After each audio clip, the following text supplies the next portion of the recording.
आज हम सोक्रेटिस के जो कोट्स हैं उसकी डेप्थ में जाएंगे और उनकी थॉट प्रोसेस को समझेंगे। और मैं आपको पहले ही बता दूं, वो लोग जो मुझे अभी वीडियो में देख रहे हैं, कि ये जो आज का सेशन है ये थोड़ा सा डीप होने वाला है।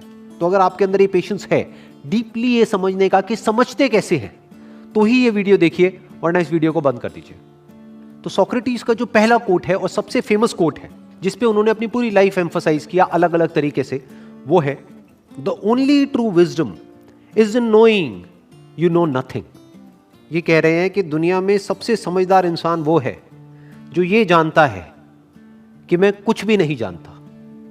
ये वही आदमी बोल सकता है जिसने बहुत ही बारीकी से ऑब्जर्व किया हो इस यूनिवर्स को और खुद को।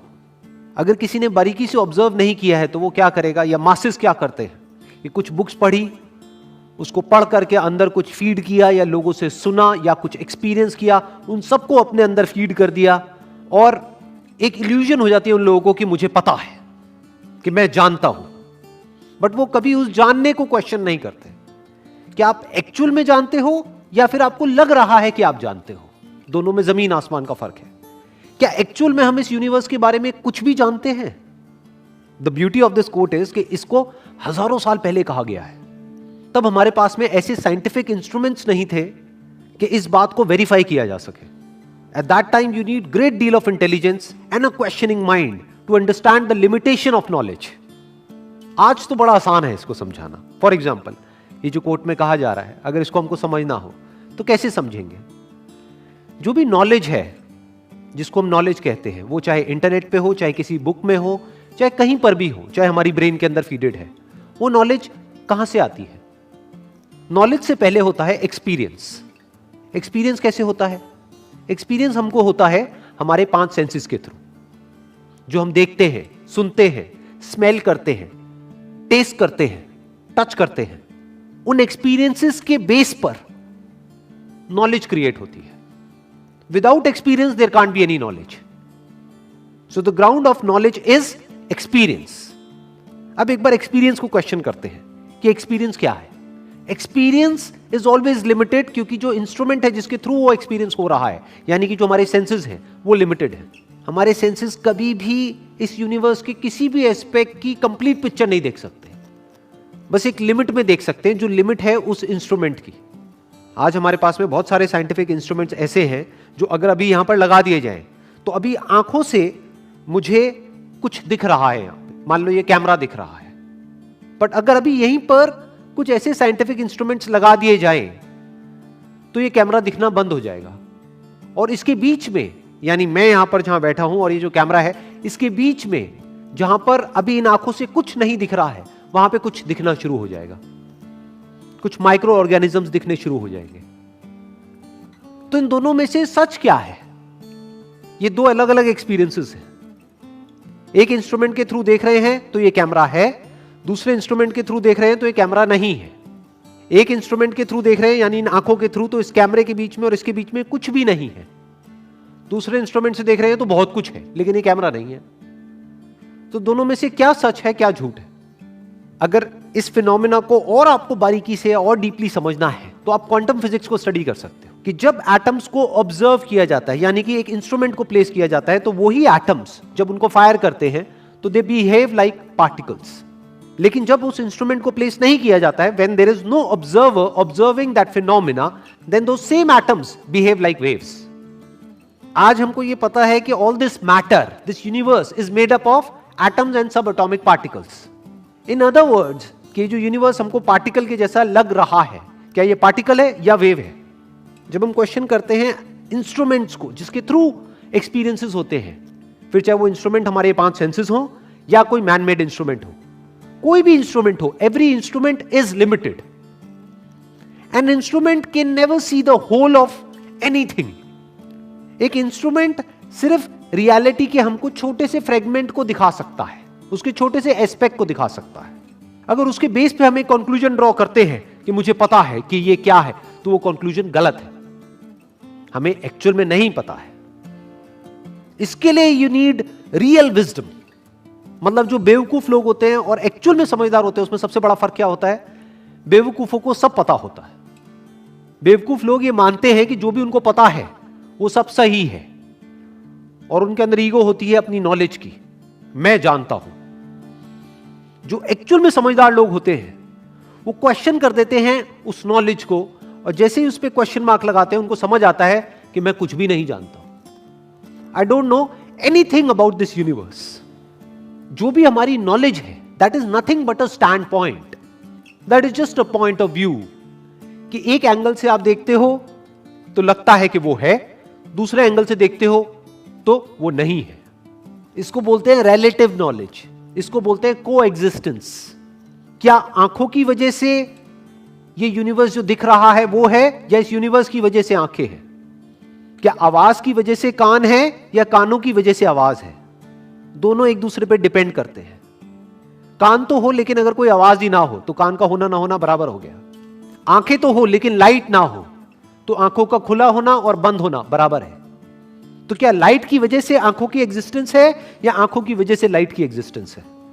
इस तरह से जब हम देखते हैं तो हमको समझ आता है it is just a stand point. और अगर एक लेवल और डीप में चलना है हमको, अभी तक जितनी हमने बात करी है अगर वो हमको समझ आ रही है और हमारे अंदर हिम्मत है और एक और लेवल डीप में जाने की, तो जितनी भी नॉलेज है जो भी हमारे अंदर फीडेड है उस सबका ग्राउंड क्या है, उस सबका सेंटर पॉइंट क्या है? मैं हूं तभी तो सब कुछ है। I am, that's why everything is. इस आई एम को क्वेश्चन करो। Do you know anything about yourself? जब आप शीशे में देख रहे हो और जिसको बोल रहे हो कि ये मैं हूं, तो जो दिख रहा है वो एक्चुअल में क्या है? इसमें ढूंढो उस मैं को जिसको भी आप मैं बोलते हो। सब कुछ तो उधार का है, आपका है क्या? धरती, जल, अग्नि, वायु, आकाश, इसकी बनी है ना ये बॉडी। इसमें से आपका क्या है? आप क्या हो इसमें से?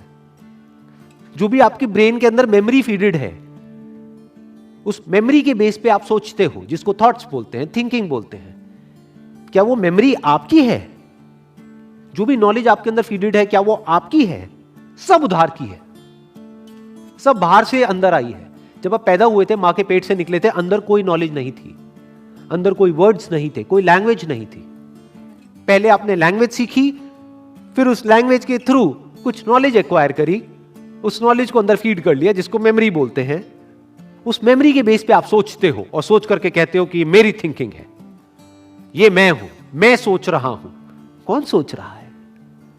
ध्यान से जब आप बारीकी से ऑब्जर्व करोगे तो इस मैं में और इस यूनिवर्स में आपको कोई डिवीजन नजर नहीं आएगा, कोई सेपरेशन नजर ही नहीं आएगा। You are the universe. तो क्या आप इस पूरे यूनिवर्स को जान सकते हो? ऐसा कोई इंस्ट्रूमेंट है कि इस यूनिवर्स के हर एस्पेक्ट को जान सके? एवरी इंस्ट्रूमेंट इज लिमिटेड, तो you can never know the whole, you can never experience the whole. पूरे को आप एक्सपीरियंस नहीं कर सकते हो, तो पूरे को आप जान नहीं सकते हो। और आप पूरे हो। आप जिसको जान रहे हो वो अधूरी नॉलेज है, वो इनकम्प्लीट नॉलेज है, वो इनकरेक्ट नॉलेज है।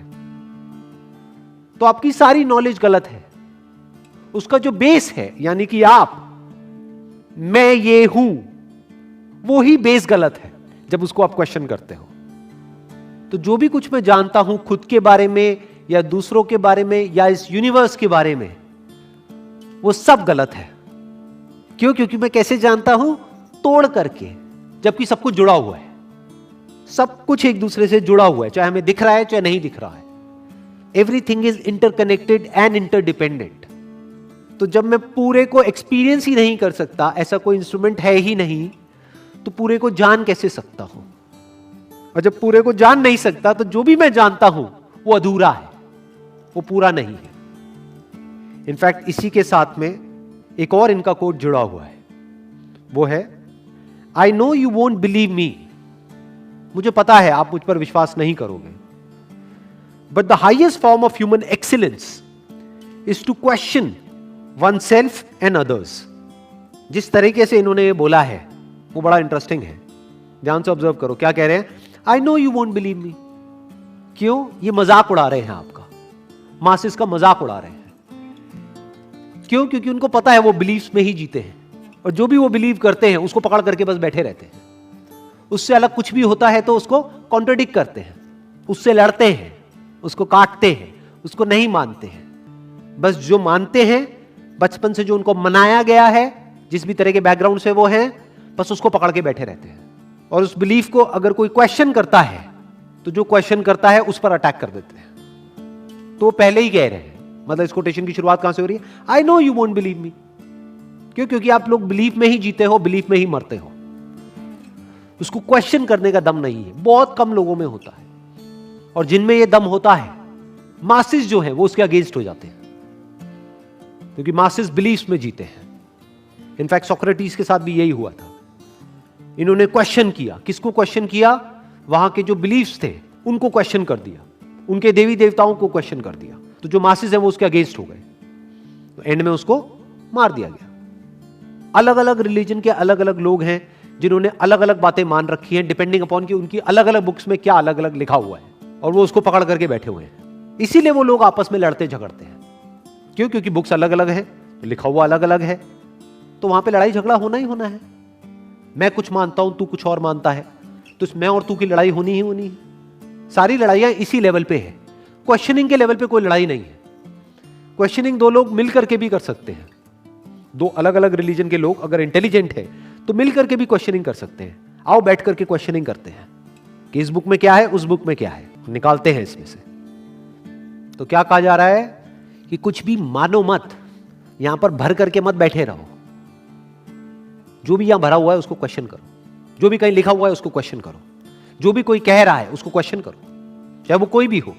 ध्यान से समझना, क्वेश्चन करने का मतलब ये नहीं है कि आप उस आदमी को क्वेश्चन कर रहे हो, वो जो बात कह रहा है उसको आप क्वेश्चन कर रहे हो। फॉर एग्जाम्पल, मैं कुछ कह रहा हूं तो उस बात को क्वेश्चन करो, क्योंकि दो बातें हो सकती है। एक कि जो मैं कह रहा हूं उसमें गलती हो सकती है, दूसरी हो सकता है जो मैं बात कह रहा हूं वो गलत नहीं है, वो बात सही है, लेकिन जो आपकी समझ है वो गलत है। तो जब तक आप क्वेश्चन नहीं करोगे आप समझ ही नहीं पाओगे कि एक्चुअल में मैं क्या कह रहा हूं। आप समझ ही नहीं पाओगे कि एक्चुअल में जो मैं कह रहा हूं वो सही भी है या नहीं है। बस पकड़ करके बैठे रहोगे। जरूरी नहीं है कि जो बुक्स में लिखा है, जो भी ये रिलीजियस बुक्स हैं, वो गलत है। हो सकता है आपकी समझ गलत हो क्या सकता है आपकी समझ गलत है। Next quote is, the secret of change is to focus all your energy not on fighting the old but on building the new. होता क्या है, हमारे माइंड में कुछ पैटर्न्स बन जाते हैं जिसको हैबिट्स बोलते हैं, आदतें बोलते हैं। उसमें से कुछ आदतें ऐसी होती हैं जो हमको पसंद नहीं है, लेकिन हमारे अंदर होती हैं। तो क्या कहा जा रहा है कि उन पैटर्न से लड़ो मत, क्योंकि जितना आप उससे लड़ोगे वो उतना ही और पक्के होते चले जाएंगे, वो पैटर्न्स और स्ट्रांग होते चले जाएंगे। अपनी एनर्जी लगा दो कुछ नए पैटर्न्स बनाने में, ब्रेन के अंदर कुछ नए पैटर्न्स बनाने में, कुछ नई आदतें डालने में। पुरानी सोच को बदलने की कोशिश मत करो, नई सोच बनाओ। अपना सारा फोकस डालो नए पे। जैसा भी आप फ्यूचर में चाहते हो कि आपके साथ में हो आपकी लाइफ में, उसके लिए जो भी करना पड़ेगा वहां पे अपनी सारी एनर्जी लगा दो। तो live your life with a vision of the future, और उसके अकॉर्डिंग एक्ट करो, तो आप एक बदलाव लेकर के आ सकते हो।